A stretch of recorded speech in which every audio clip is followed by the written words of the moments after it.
no, government units. Na isa lang yung tool natin, yung Agadaga, para i-assess yung ating mga programs and projects para makita natin kung gender responsive yung ating mga POPs. So ito po ay dinevelop, no? Ang HGDG natin na 2004 pa. So isa po ay nasa sa 20 years na, no? At ito ay kasama ang NEDA, PCW, pati ang ODAGAD network. So, may funding support siya coming sa ADB at saka sa UNDP dahil nga po sa kanila din nanggagaling yung mga official development assistance. So, may mga pondo po, mga project, partnership sa ating government. So, nag-isip sila, paano nga ba natin talaga ma-check kung gender responsive yung implementation at paano natin na-monitor yung mga programs na ini-implement. So, anong focus ng HGDG? Tingnan natin yung proseso. Ano ba ang ginagawang proseso ng mga ahensya pagdating sa gender mainstreaming? No?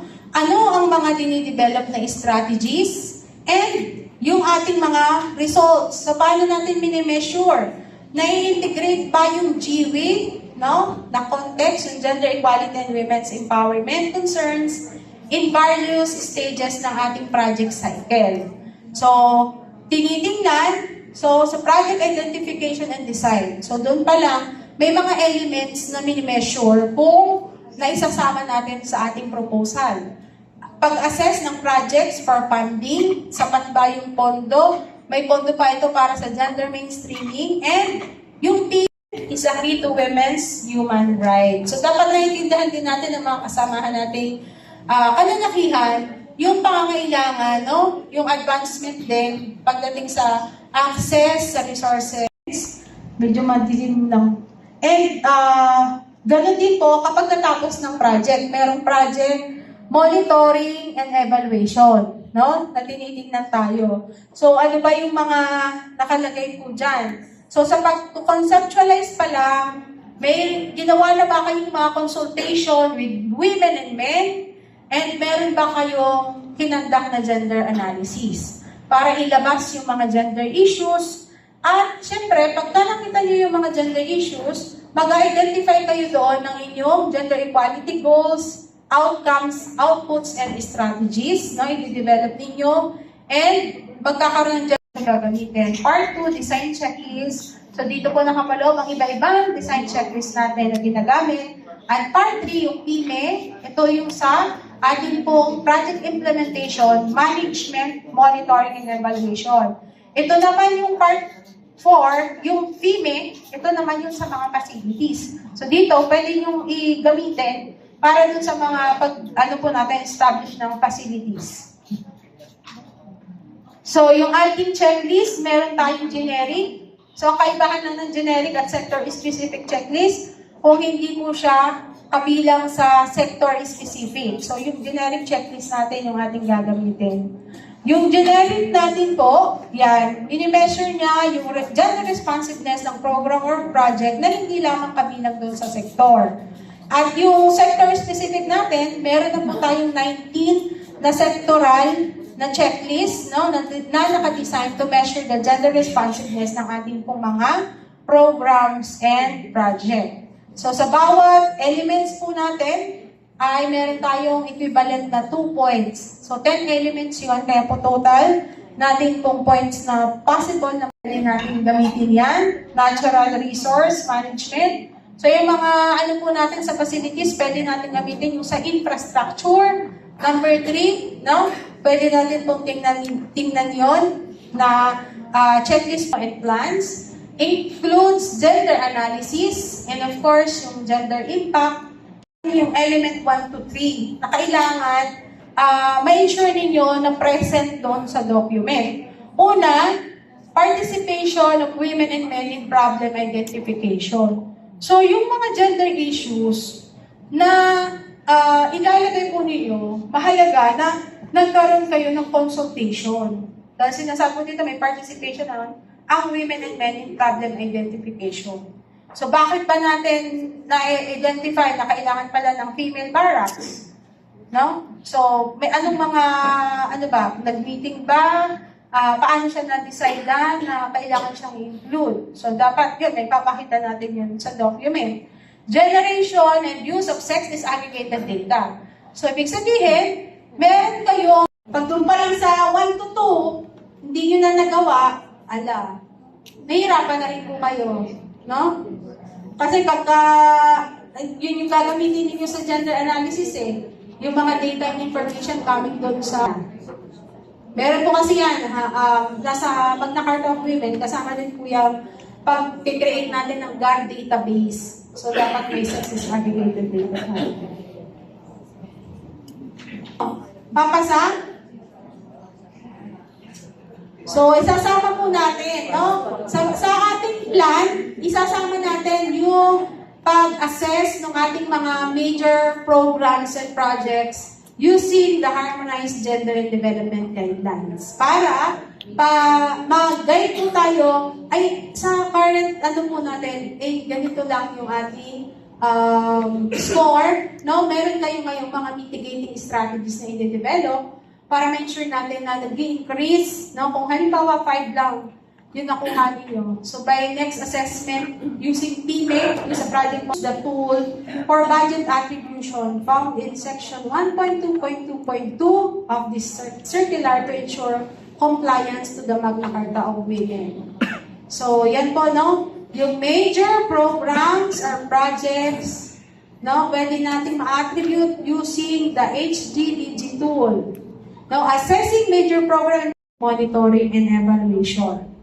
So, yung result dito ng generic checklist o sector-specific checklist ay isasama sa GAD plan and budget at ang sa PMAPE ay HDDG checklist na generic or sector-specific. Pero pagka accomplishment report na, GAD accomplishment report, ang PMAPE na po. So, minimeasure na natin kung nagawa yung mga mitigating strategies sa project implementation, management, monitoring, and evaluation. So, yung mga activity report, accomplishment report, progress report, yun yung ating po completion reports, yung ating mga reference naman.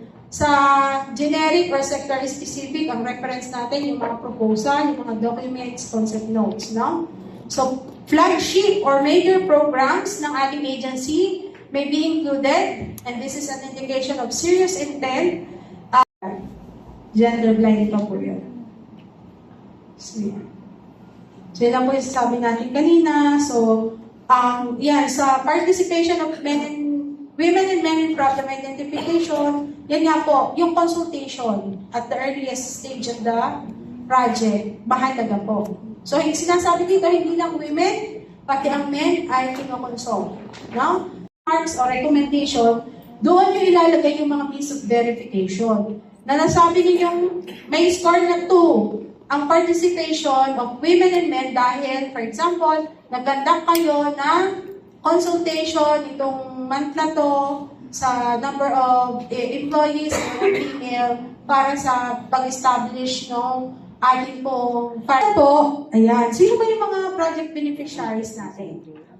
So, how many women, men, children, meron po ba? So, maaari ito sa mga patraining ninyo o yung mga campaign ninyo sa mga community, email, total, yan. So, parang sa training, so, tinitingnan po natin, ano daw ang mga needs ng women, ano daw ang needs ng men, o yung mga groups ng ating mga stakeholders. So, yan po yung no? Kaya kailangan natin na-analyze yung situation ng ating mga employees, ganun din pati sa mga clients natin para makita natin ano ang gender issue. Meron ulit siyang yung template, ganyan. So, may mga question, tapos no, part yes, yes, then the result or comment and recommendation. So, anong possible sources of information? Ayan, kung may mga administrative report o yung HR report para makita natin yung number na mga naka-attend sa training. Ayan, so yan, survey, yung ating pong profiling sa ating pong agency. Ayan, identification of gender issues and special needs of women that the project must address. So, titingnan natin, ano ba yung mga special needs ng women and men na na-consider practical and strategic needs, no? Of women can be activities and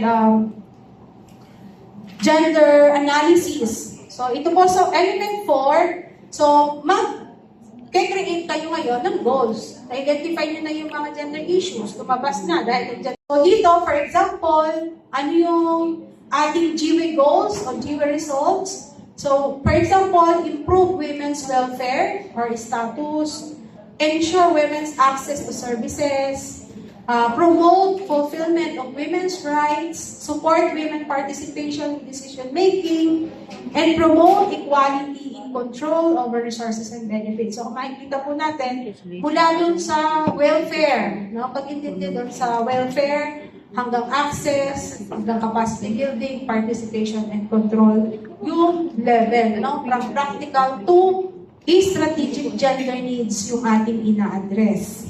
So, another, ganun ulit yung template natin.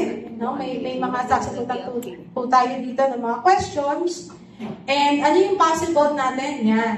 Yung sa proposal, meron bang statement and goals or objective na patungkol din doon sa halimbawa attainment ng increased participation of women in office and strategies.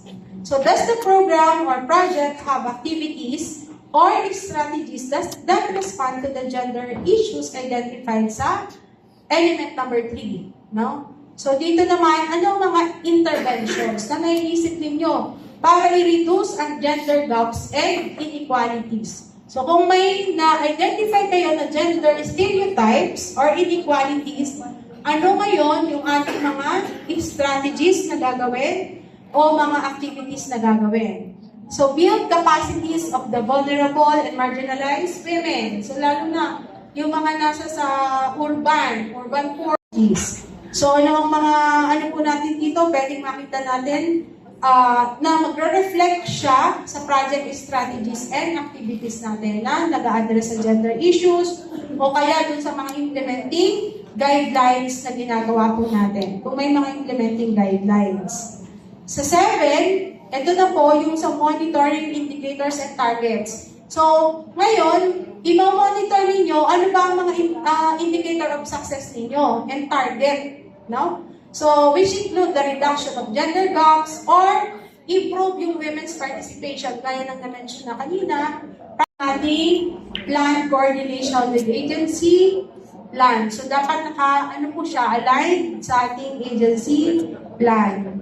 Yan. So, 6, ayun, will the project have adverse effect or impact on women and girls or the vulnerable groups? Does the project challenge existing gender division of labor or mga gender bias? And how does the project or the program mitigate the risk? So, yan po. So, ina-analyze na natin ano yung mga possible. May score ulit tayo, kung 1 or 2. So, pwede siyang makita, no, sa ating pong risk and mitigating strategies, supplemental guidelines sa ating project document, no, word instructions or supplemental guidelines. Sa monitoring, 7, M&E indicators that capture good results. So, monitoring indicators natin and targets, which include the reduction of gender gaps. So, paano ba natin na-ensure na nare-reduce natin yung gender gaps or nagkakaroon ng improvement sa women's participation. So, ang example, indicators and targets, blank percent increase ng utilization rate by women of the infrastructure facility. Ayan. So, nag-increase ba nung nagkaroon ng female quarters, di ba? Increase, no? Percentage of women employed in the tanong natin yung question, no, party yes, yes. And ano yung final score ninyo? So, yung mga means of verification, yan, M&E reports natin, kailangan yan kasama. No? Intake forms, yun sa mga interview natin. Sa 8, ito po yung ating sa M&E system. So, ang M&E system natin, dapat nag-include yan na siya ng sex disaggregated data and the GAD database. So, project monitoring and evaluation system that includes sex disaggregated data. So ito nga po, yan sinasabi natin na paano no, ina-analyze yung ating sex disaggregated data. Kaya merong possible na titingnan din, yun syempre sa reports din natin po, na kung yung target ninyo, no, pagdating pa dun sa actual implementation, yun pa rin ba nag-increase o nag-decrease? So mahalaga po yan para yung naibabangganan nyo siya sa inyong baseline. So next, 9, yan, sufficient budget allocation. So meron ba tayong sapat na pondo, yan, na ina-allocate? Again, pwede natin tingnan yung work and financial plan, yung ating GAD plan mismo, no? And yan, CV of gender experts or consultants na involved sa project, and the GAD capacity building report. Ayan, so makikita din natin yon sa ano natin, kung yung mga capacity building na dapat natin, yan, is the project congruent or aligned sa ating agencies, GAD agenda, and national priorities. So partnership with LGUs or other agencies, PCW, or meron tayong sex disaggregated data. Hindi sila nag-collect. So zero din sa conduct ng gender analysis. Hindi sila nag-conduct ng gender analysis. 1, sa monitoring ng targets. Yan, nag-develop sila ng log frame with M&E framework. Kailangan may clear output and outcome statements and indicators with sex disaggregated data. Sa 8, sex disaggregated database yan. 2, so meron silang, ibig sabihin, sex disaggregated database na nakolect nila yun. So 0.5 sa resources, so dapat meron silang include funding for GAD integration. So sa 7.88 over 20 times 100, so yun yung ating makukuha na final score doon. So, pay attention lang doon sa mga no and partly yes natin na nakukuha para doon tayo mag-focus ano yung mga mitigating strategies natin to improve or revise yung ating ginawa po na plan and budget. So, yan po yung ating gagawin ngayong hapon. So, ngayon po ay 2. So, bibigyan ko po kayo ng 1 hour para i-assess ninyo yung ating GAD plan and budget per region para malamanan po ninyo yung columns natin 7 to 10, no? Ibabangga natin doon saan ba yung nakaplan. Okay? Klaro po ba yun? So, yung bawat region po natin, may kanya-kanya po kayong isinabit, no? Na mga GAD activities, and yun yung ating i-assess, titingnan natin po kung ano na yung mga nagawa ninyo at ilan na ba yung ano natin po, mga hindi pa